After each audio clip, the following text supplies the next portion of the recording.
What's going on, guys? Jay Hoy back with you today. So if you guys remember before, we were playing NHL 17. We're on the new game. Finally, we're playing Hockey Ultimate Team. We built our team. Now we got our first ever NHL 17 Hockey Ultimate Team game.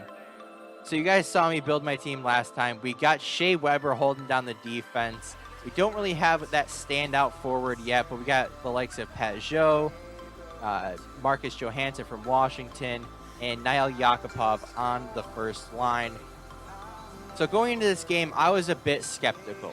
Not just this game in general that you're watching now, but in NHL 17, mainly because of the beta. Now, I know the first thing you shouldn't do is judge a game on its beta. Now, a lot of things from the beta are the same. The way the game feels, the way the game plays is pretty much the same, a little bit tweaked, a little bit more, I should say, fine-tuned is the word I want to use.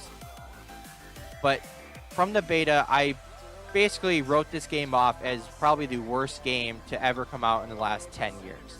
However, it's not completely bad. So in this video, I wanted to talk about the pros and the cons, the good things, the bad things, and my overall first impressions of it.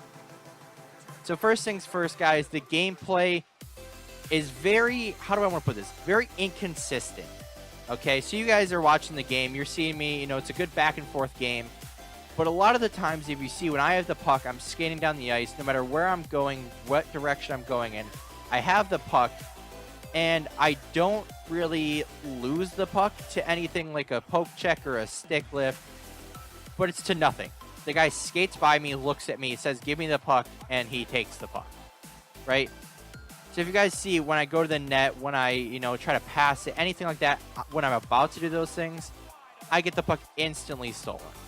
So that's one thing I'm kind of noticing. The gameplay is very inconsistent. Now, usually in older games, obviously I don't want to bring older games into it, but in older games, when you actually have to try to, score, you have to try to, get the puck from somebody. But in this game, stick lifting is not a factor. I think I've had one successful stick lift in the entirety of me playing so far. And at this moment in time, this is only the first game. I have about 2 other games recorded and ready to be edited, but this is only the first game, so you guys are going to be seeing a lot of these games, a lot of the intro games, my first impressions. Just that first 5 to 10 games will really get the feel of the game, how to play, what are those, I don't want to say sweet spots, but what you can do, what you can't do, that type of thing. So that's what I'm really working on now, is trying to figure out how I can score, what's a good strategy for me to use, and how to go forward into the game, whether building my team or going strategies into the game. Now, another con I've been seeing a lot is in every single recent NHL game, from NHL 2009, where I first started, I believe, to now, there has always been strategies in the game. Now, I know in real life you have strategies also, but in a video game, you have to tone it down. In this game, and even 16, and even 15, the computers play literally only for the strategies. They don't play any type of intelligence at all, right? So you can have your left wing, your center, and your right wing lined up normally. So you have your left wing on your left wing, the center on the center, and the right wing on the right wing. And all of a sudden, when you're going back on defense, the right wing goes to the left wing's left point, and then the center does something stupid, and then the other guy does something else, right?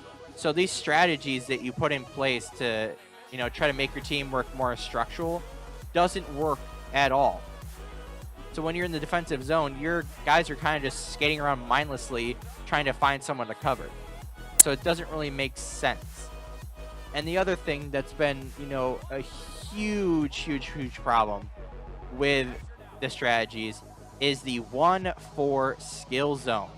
Now, I'm saying skill zone really sarcastically. However, with the 1-4 skill zone, I'm going to call it, it is extremely stupid. They need to take it out of the game and never bring it back into a game. Because with the way people play online now in Hockey Ultimate Team, they want to play to win, they want to play to get the most coins possible, and they want to win and get to Division 1.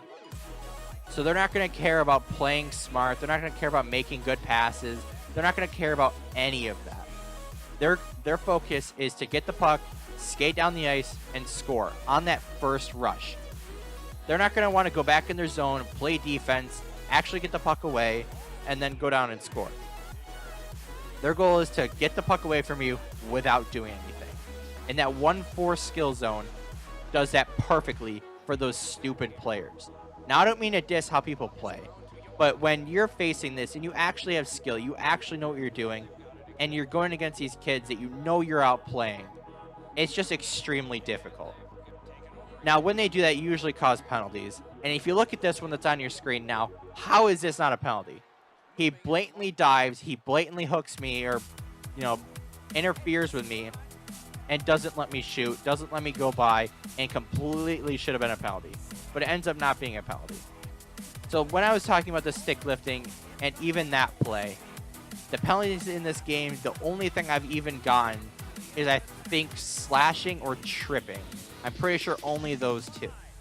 Now, all of the other, penalties are in the game. I've seen them from other players and other, people that I've seen play the game. But never in my game. I think I've gotten one cross-check penalty and like 100, like slashings and hookings. And, it just seems to be that way. Like, there's no other penalties.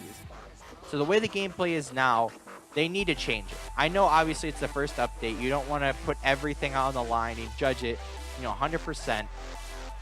But to come out with the first patch and think that this is actually good gameplay is kind of mind-boggling, right? When they were making this game, when they were, testing it in their labs, when they put out the beta, that's for, trying to fix everything. And they didn't notice all of these problems to begin with. Like, I don't know who's, like, playing these games as a test, but, like, whoever's doing that honestly needs to be not where they are. Because I don't know if they're trying to make it more realistic or if they're trying to make it so you can't, just get those cheese goals and just get stupid stuff, right? So if you've been watching the game in the background and not just listening to me play, you've noticed that I was up 4-0 with about 12 minutes left in the game.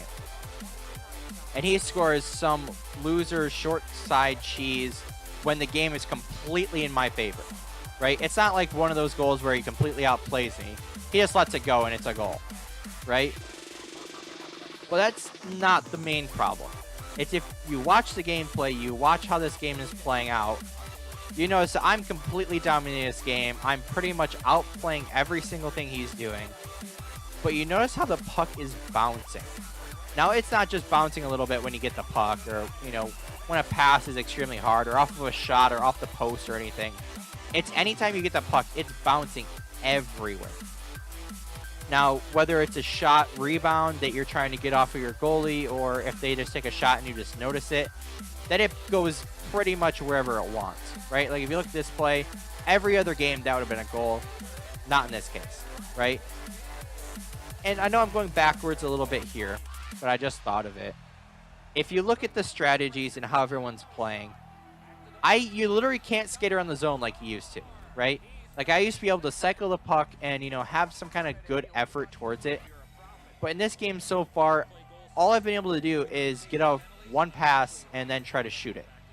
And it's not very fun because I'm a guy that likes to cycle the puck, get it to an open guy, shoot it, pass it, cross crease it, whatever the case may be to try to score. That's what I want to do. I don't want to just go down and just go for those cheese zones and keep going for that same goal, right? I don't just do the same thing every time. I try to change it up so the guys don't know what I'm doing, right? So if I just go down and try to cross crease it every single time like you could in NHL 15, everyone knows what you're going to go for. So in, the 16 or NHL 16 and even in this game, I'm trying to evolve what I've done and change up my playing strategy to where this guy can't predict what I'm doing, right? Like this play. What happens? He has no clue where I'm going, right? So I don't want to keep ranting about what my first impressions are of this game, but for being a day one game when I got it and playing it since then, and what I've tried out so far in Hockey Ultimate Team, for this game to last the entire year, they're going to have to make a lot of changes, a lot of gameplay changes, and be overall, just better at what they're doing. Because this stuff where they're just bouncing around too much and the inconsistent gameplay, it's going to make it not fun for the entire year. So I really hope in the first tuner, the first patch, that they fix all of this. Because if not, then I don't think this game is going to last. And I hate to diss on NHL because it is the main game I'm trying to play on my channel. But when you just don't get a really good game out and you just don't feel like you have a good game to play, that's when the uploads come, not really consistent, and where they become just kind of really, really lackluster, to where I'm just kind of throwing up a video just to throw up a video. So it's just not really fun. So as this game's wrapping up, it's 5-1. But spoiler alert, I end up scoring right here at the end with a nice little cross crease to Brian Gianta. 6-1 in my favor. Game over. Now, I do want to show you the stats and everything at the end, just because I want to tell you guys something. It's a 6-1 game. So you notice how I'm really in the lead, but look at the shots. Let me guys know what you guys think of NHL 17 down in the comment section below, and subscribe for more. Anyway, guys, I'll see you later. I don't care if they're talking